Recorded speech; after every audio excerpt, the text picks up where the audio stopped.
Estimados hermanos, gracias por acompañarnos. Este es el programa del Templo Apostólico Shalom en San Antonio, Texas. Les habla el pastor Efraín Veloz. Mi buen Dios y Padre, en el precioso nombre de Cristo Jesús, venimos, Señor, poniendo en tus manos este programa, que tu palabra sea predicada con toda libertad. Prepara el corazón de las almas, Señor, que traigas y obres salvación, sanidad, liberación, en el nombre de Cristo Jesús. Amén y amén. Estimados hermanos, si usted tiene allí su Biblia, vamos a considerar la escritura de Gálatas capítulo 1, versículo 6 al 10. Y en esa escritura nos habla Dios a través del apóstol Pablo, escribiendo a la iglesia de Galacia sobre un siervo de Cristo. Allí específicamente Pablo esclarece: no puedo ser siervo de Cristo y siervo de los hombres. Y añade: el evangelio por mí predicado no lo recibí de hombre alguno, ni de los apóstoles que fueron antes de mí, sino lo recibí por revelación de Jesucristo.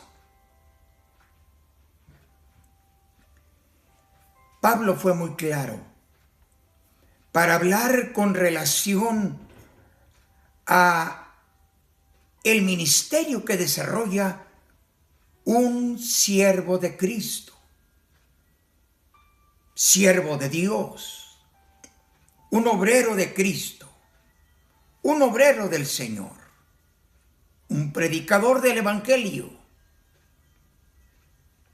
un apóstol, profeta, evangelista, pastor o maestro, como lo explica Pablo en la carta a los Efesios capítulo 4.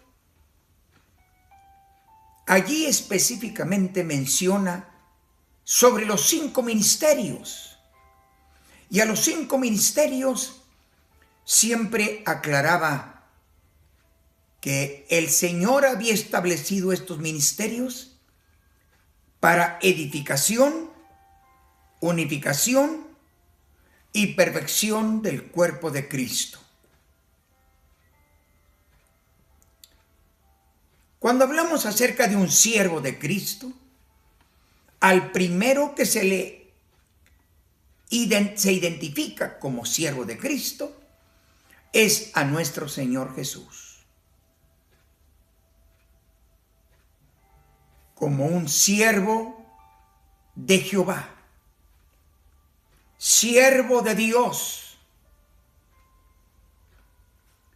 Cuando se considera un siervo, Pablo es muy amplio para hablar, para explicar lo que significa un siervo de Cristo. Un siervo de Cristo no es una persona de alta alcurnia, de alto nivel social, que usa su túnica, sombrero, un taxiro, o alguien a quien se le rinde honra, adoración. Ese no es un siervo de Cristo. Un siervo de Cristo es un trabajador de la obra de Dios. Es un predicador del evangelio. Un siervo de Cristo es un esclavo de Jesucristo. Pablo fue amplio en hablar acerca de lo que significa un siervo de Cristo. Fue amplio para decir, allí en la escritura de Filipenses capítulo 1, versículo 1, un siervo de Cristo es un esclavo, es un prisionero de Jesucristo. ¿Qué tan serio es hablar con relación al ministerio que desarrolla un siervo de Cristo?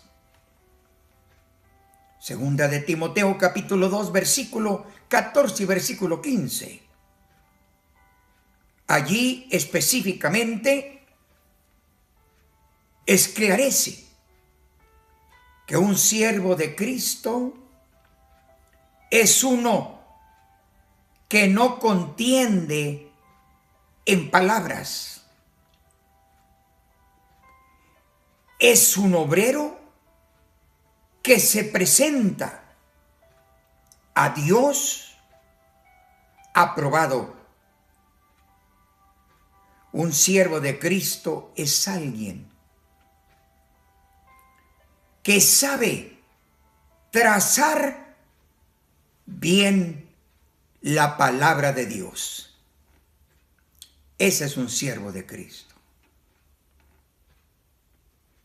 Es aquel que traza la palabra correctamente. Un siervo de Cristo, Pablo lo explica en la segunda de Timoteo, capítulo 2, versículo 4, es aquel que se dedica exclusivamente al servicio del Señor. Es uno que milita en el ejército de Jesucristo y que no se embaraza con las cosas de la vida. Trata de cumplir la misión que el Señor le ha encomendado. Un siervo de Cristo es uno que guarda la palabra, guarda la doctrina, guarda el evangelio de Jesucristo. El Señor allí en la escritura de Mateo capítulo 7, versículo 24, el Señor explica: no todo el que me dice Señor, Señor, entrará en el reino de los cielos, sino el que guarda mi palabra. Es uno que habla, que predica, que enseña, que doctrina y que vive la palabra del Señor. Ese es un siervo de Cristo. Usted y yo podemos encontrar en Daniel capítulo 1 la historia de aquellos 4 jóvenes que fueron llevados cautivos para Babilonia. Es a saber, Daniel, Sadrach, Mesach y Abednego. Ellos se presentaron, eran unos esclavos, pero fueron seleccionados por la orden del rey que trajeran jóvenes de los que habían traído cautivos, que vinieran de la descendencia real, en quienes ellos podían dedicar tiempo para instruirlos, enseñarlos en todas las letras de Babilonia. Pero aquí encontramos algo muy importante, mis hermanos. En ese capítulo 1 de Daniel, encontramos qué fue lo que hizo que estos jóvenes que fueron traídos para Babilonia cautivos, ¿qué fue lo que los identificó de los sabios de Babilonia?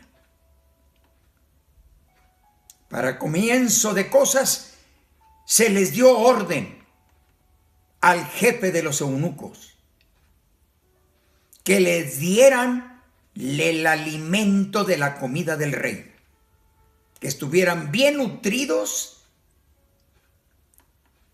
bien vestidos, bien disciplinados y también incluyendo el vino del rey.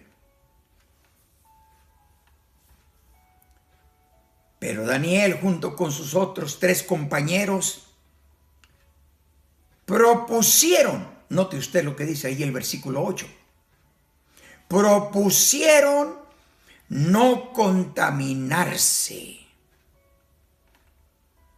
con la comida del rey ni el vino del rey. Cuando Daniel le dijo al jefe de los eunucos que les permitieran comer solamente ensaladas, verduras y tomar y beber agua, el jefe de los eunucos dijo: no puedo hacer eso, porque luego el rey va a ver la diferencia del rostro de ustedes y el de los que pertenecen y pueden comer la comida del rey, y van a verlos a ustedes más pálidos. Daniel les hace esta propuesta: vamos a probarlo por 10 días. Danos a nosotros solamente verduras, ensaladas y a beber agua solamente por 10 días. Y después de este tiempo, tú verás lo que debes hacer. Y así lo hizo. Después de 10 días, el jefe de los eunucos observó la facción, el rostro de estos 4 jóvenes y los encontró 10 veces mucho más robustos, una fisonomía agradable, bien presentables.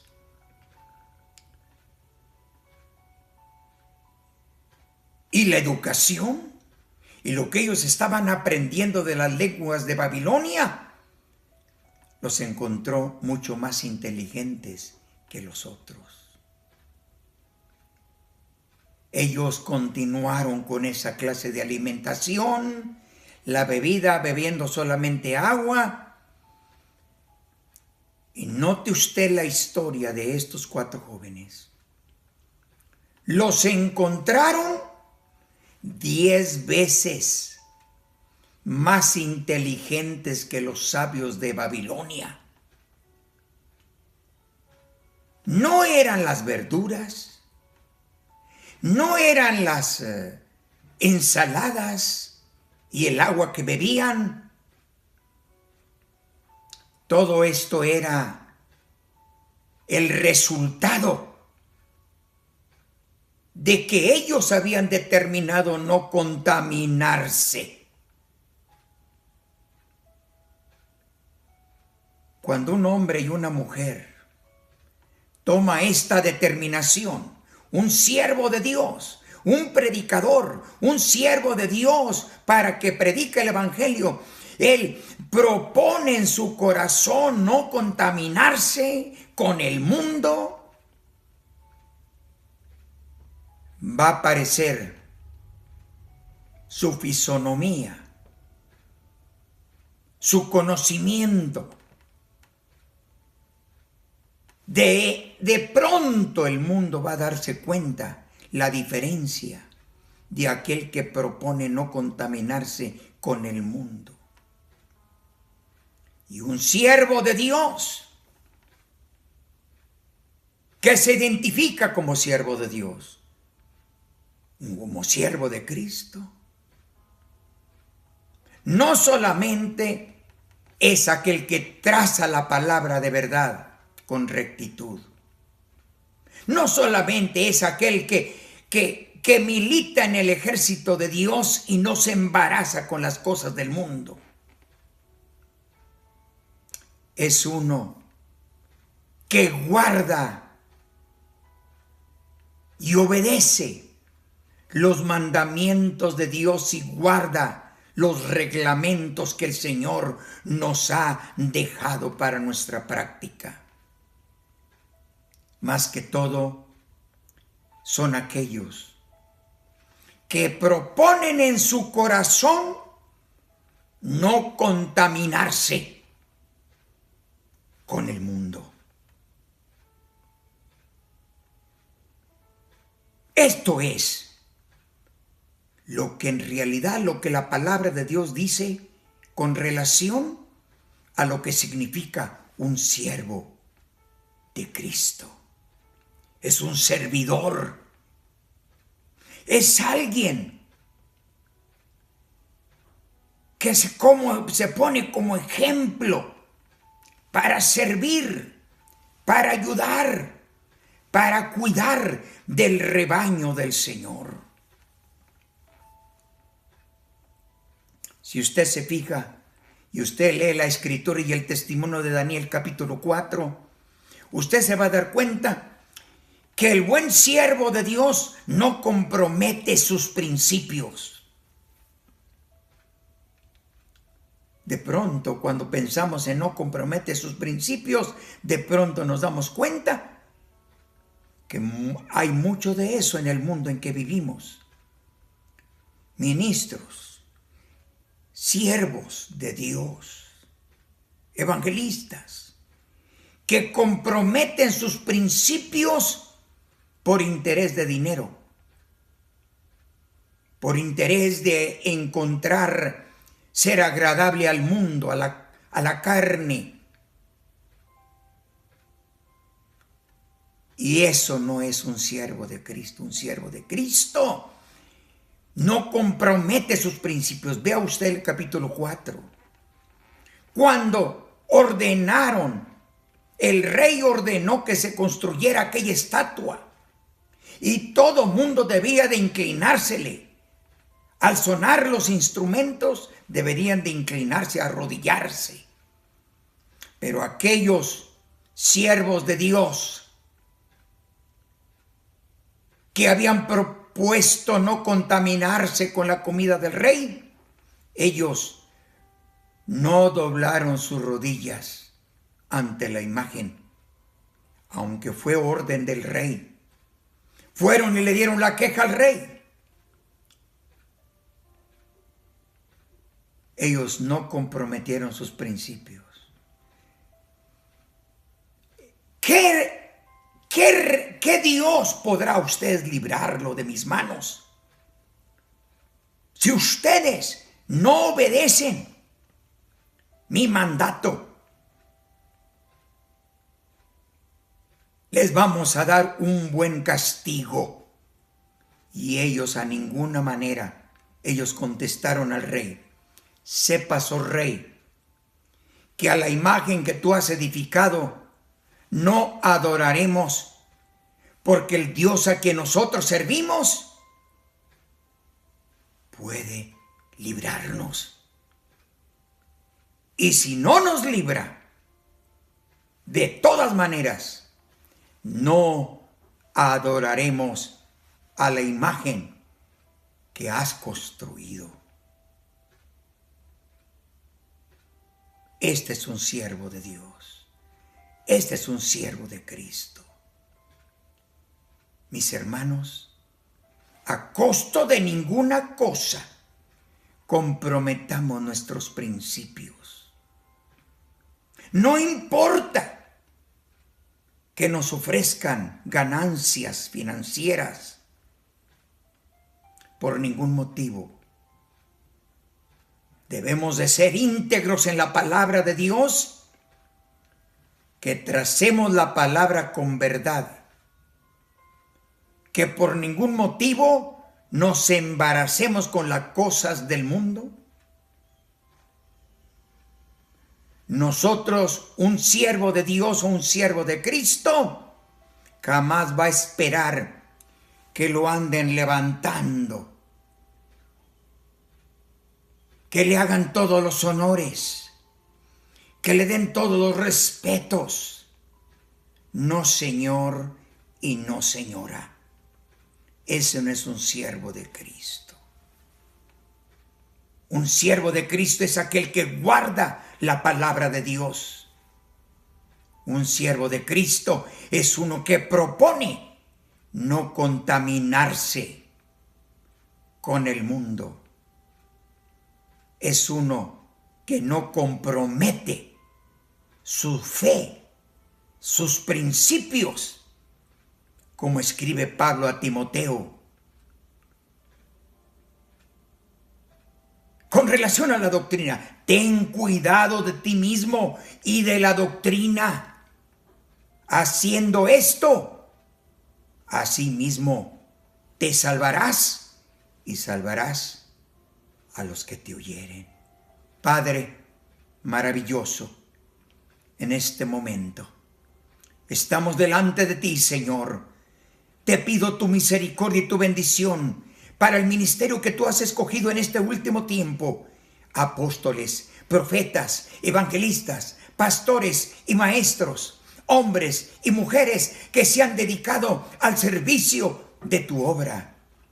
Señor, pon un temor vivo en nuestro corazón y permítenos estar dispuestos en proponer en nuestro corazón no contaminarnos con el mundo, para ser hallados y tenidos por dignos de estar delante de tu presencia y poder ministrar con integridad y con limpieza el evangelio que tú nos has dejado. Señor, aquellos cristianos, aquellos líderes cristianos que están pasando por desánimos y desalientos, levanta su ánimo. Señor, renueva su visión que recibieron cuando tú los llamaste al sagrado ministerio. Porque todo esto te lo pedimos, te lo suplicamos, en el precioso nombre de Jesucristo. Amén y amén.